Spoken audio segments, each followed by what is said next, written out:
Welcome everyone. We're going to talk today about why you, if you have not already moved out of your home country, should consider doing so right away. And so I'm going to go through some of the top reasons, especially in the context of a recent Twitter comment that I will read you shortly. And it will hopefully give you a bit of a different perspective on what it is that I refer to as the Great Migration, this thing that is undergoing that frankly has the opportunity to give you a much better life. And so let's go through and talk about that right now. If you haven't already, please hit the subscribe button, hit the notification bell. Welcome. Thank you for being here. I'm Michael from Offshore Citizen. We help people relocate all around the world, optimize their global tax, set up offshore bank accounts, et cetera, et cetera. If you're interested in those things, you can please reach out to us. And if you're interested in following along with some of these places that I'm talking about with respect to, you can go there and you can have a much better quality of life and you can save a bunch of money. You can download, we have a short guide we put together. You can download it. It's in the description below or else in the comments. And it is about 10 places that you can move, that you can have a great quality of life and save a bunch of money. So let's dive in. Now, where we are starting today is with a bit of a tweet that I read online. And this tweet got a ton of negative feedback. Like people seem to just go nuts on this guy. So anyway, we're not worried about that. I wrote kind of a rebuttal to those people because I thought they were frankly just ridiculous. But I think it's really interesting to inform what you should expect and what it is very possible to take advantage of in living abroad. And for those of you who don't know, I have been living abroad for quite a number of years. I lived in Dubai for about the last 4 years. Previous to that, I lived in Europe. I lived in Costa Rica. I lived winters in Asia. I'm originally from Canada, so I've lived all over the place. And so I have a fair amount of perspective on what it is like to be in some of these different countries, as well as to travel to a lot of them because I've traveled to quite a lot of the globe. So the quote or the tweet, which we'll put up, says, 20K a month is where your life changes the most. Drive a Porsche, fly business class 2 to 3 times a year, treat your wife to fancy dinners, buy your first Rolex, live in a spacious house.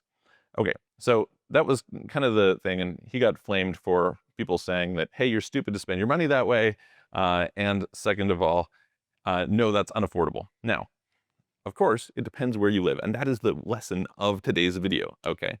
So I want to give a little bit of context. Some people would look at that, and maybe they're from Silicon Valley, maybe they're from New York, maybe they're from London, maybe they're from, pick some random place, Singapore.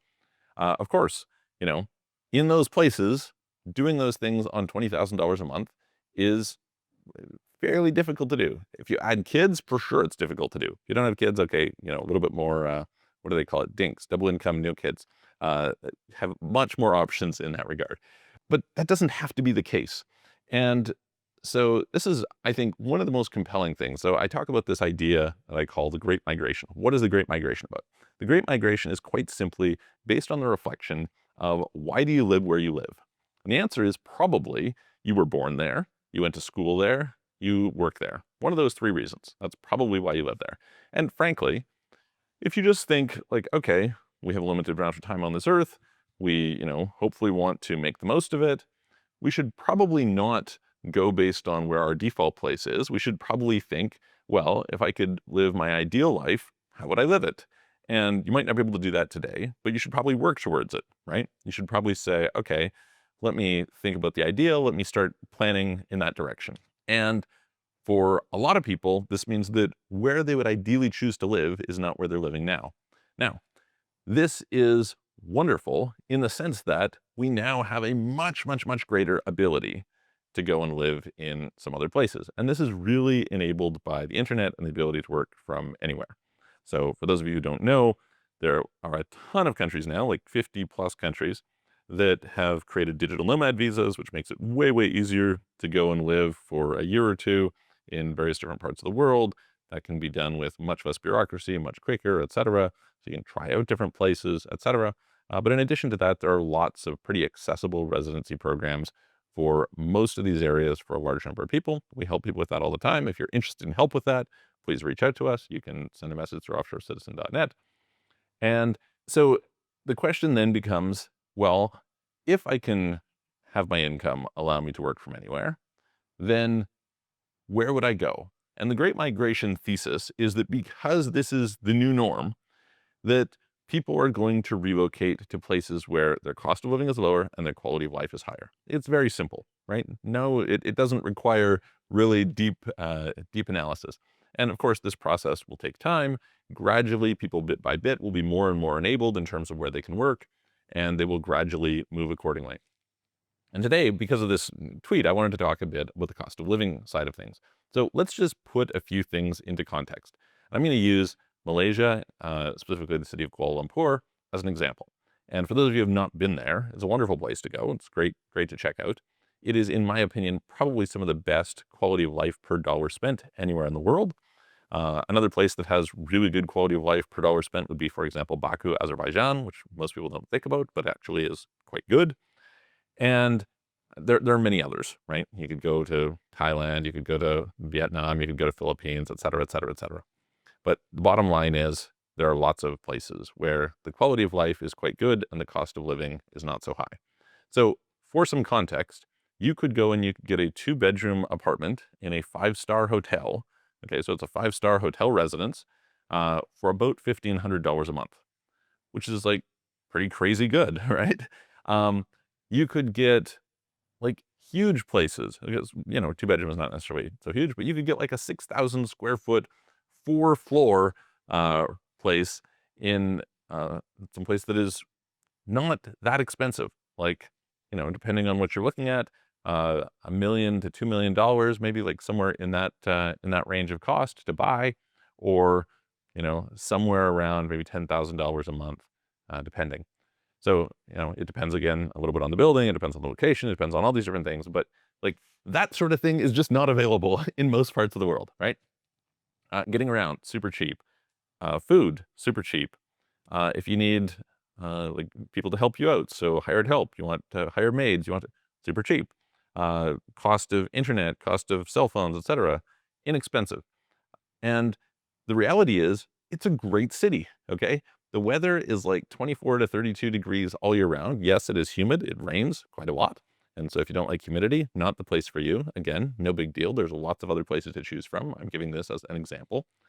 And I think that what a lot of people don't realize is if you were born in like Canada, the US, various parts of Western Europe, you were kind of instilled this idea that we're the best, we're great. And I think if you were to go back to the 70s, that would have been true. In fact, even if you were to look at like the early 90s, you were to say, hey, what was Kuala Lumpur in 1990? Was probably not nearly as great a place to live as, say, Vancouver. I'm going to use the Canadian example. I was just having a bunch of our team from one of my companies visiting, and so we were having a bit of a discussion about this, and they were like, wow, this is so great. Like, people don't know about this. And they kind of have this idea, like, we're the best, but they've never updated their beliefs. The beliefs are outdated, and as a result, they do not realize that today, Kuala Lumpur will give a run to the money for any Western city.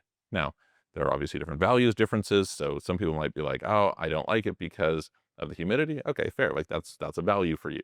But the point is that it was not competitive at all. Like, it was just clearly worse if you were to go to like the 80s, right? But today, it's a world-class first-tier city.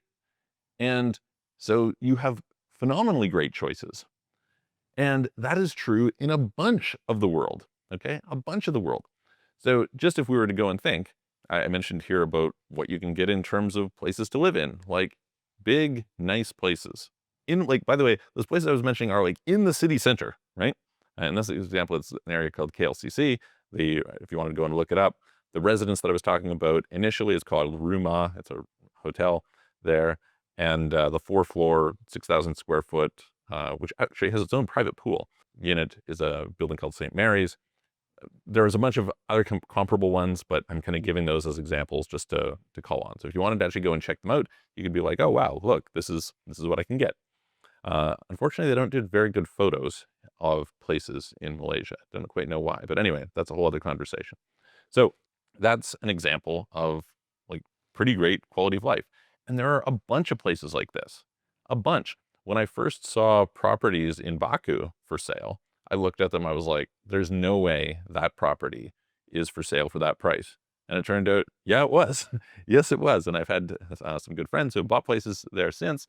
And if you've ever been to Baku, Like, who talks about Baku? It's a great place. It's wonderful. It's like Dubai and Paris had a child. That's kind of the thing. It's a little bit difficult to fly into. The weather, not the most amazing, stuff like this, but very hospitable people, nice food, not overrun by tourists, quite affordable, etc. So, lots of good stuff to appreciate there. Not the greatest tax situation, but anyway, you have to choose what it is that you like. So then you pay attention, you say, well, what about, some of these other things? Well, if you're going to go and take your wife out for a nice meal, well, there's great food in these places. If you're going to go and have home care, it's much, like say for taking care of your house or your kids, etc., much, much more affordable.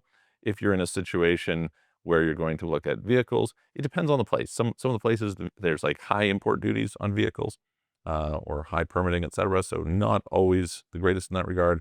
If you're gonna, this guy wanted to buy a Rolex, okay, great. Rolex is going to cost the same basically around the world. You can buy it off an international market, etc. Not such a big deal. But you could actually save a bunch more money by doing that. Plus, the tax treatment is frequently much better in those countries. If you're in some place like Malaysia, the top tax bracket you should be up in is 24%.